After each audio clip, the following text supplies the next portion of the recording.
ہمارے یہاں بھی بہت افسوس کے ساتھ کہنا پڑتا ہے کہ ہم بھی کبھی جب پریشان ہوتے ہیں نا تو اللہ تعالیٰ سے ہمارا تعلق بڑھنا شروع ہو جاتا ہے، اور جیسے ہی وہ پریشانی ہماری دور ہو جاتی ہے تو وہ تعلق پھر کمزور ہونا شروع ہو جاتا ہے۔ آزمائش، امتحان اسی چیز کا تو نام ہے۔ اللہ تعالیٰ دیکھنا چاہتے ہیں کہ چلو میرے بندے پر تھوڑی سی آزمائش لے کر آؤ، پھر ہم اس آزمائش میں اس کو دیکھنا چاہتے ہیں کہ وہ مجھ سے کتنا تعلق جوڑتا ہے۔ تعلق مضبوط ہو گیا، چلو اب اس کی بیماری ختم کر کے صحت اس کو دے دیتے ہیں، اب اس کا نقصان کا ازالہ کر کے اس کو منافع پروفٹ میں لے آتے ہیں۔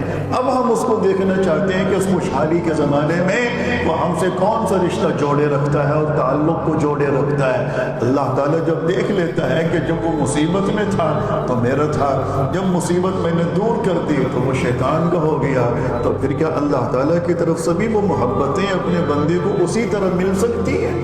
کبھی بھی نہیں مل سکتی۔ تو یہ ان چیزوں کو سمجھنے کی ضرورت ہے۔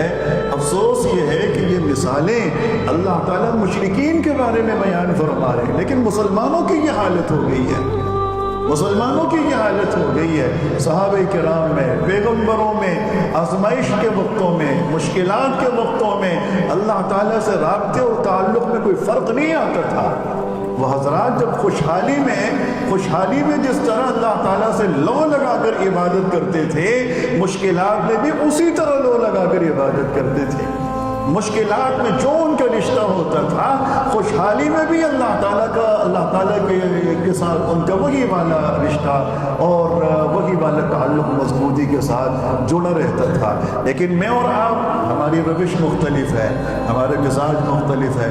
ہم خوشحالی میں کچھ ہوتے ہیں، بدحالی میں کچھ اور ہوتے ہیں، ہم بیماری میں کچھ ہوتے ہیں، تندرستی میں کچھ اور ہوتے ہیں۔ جب ہمارے پاس نوکری نہیں ہوتی ہم کچھ اور ہوتے ہیں، جب نوکری آ جاتی ہے تو اس کے بعد ہم کچھ اور ہوتے ہیں۔ بجائے اس کے کہ مزاج یہ ہونا چاہیے تھا کہ اچھا اللہ تعالیٰ نے میری وہ فلاں تکلیف دور فرما دی، چلو اب میں مزید بڑھ کر اللہ تعالیٰ کی عبادت کروں گا، اب میں مزید بڑھ کر کچھ نفل نمازیں پڑھوں گا۔ ہمارے ایک دوست ہیں، ساتھی ہیں، وہ فرماتے ہیں کہ میری عادت بن چکی ہے کہ میں دن کے اوقات میں کسی بھی ایک وقت 2 رکعت نفل نماز روزانہ شکرانے کی نیت سے ضرور پڑھتا ہوں۔ اللہ تعالیٰ نے صحت دی، اللہ نے مال دیا، اللہ نے گھر بار دیا، بیوی بچے دیے، فرماتے ہیں کہ وہ اتنی ساری نعمتیں پروردگار کی طرف سے دی گئی ہیں تو اس کا حق بنتا ہے کہ ہم ریٹرن میں 2 رکعت نفل نماز پڑھ کر اس کو شکرانے کا تحفہ دیں اور اس کی بارگاہ میں ہم شکریہ کا اظہار کریں ٹوٹے پھوٹے انداز سے کہ یا اللہ آپ نے جو چیزیں ہمیں دی ہم اس کو بھولے نہیں ہیں، ہماری طرف سے آپ یہ چھوٹی سی ایک عرضی قبول فرما لیں۔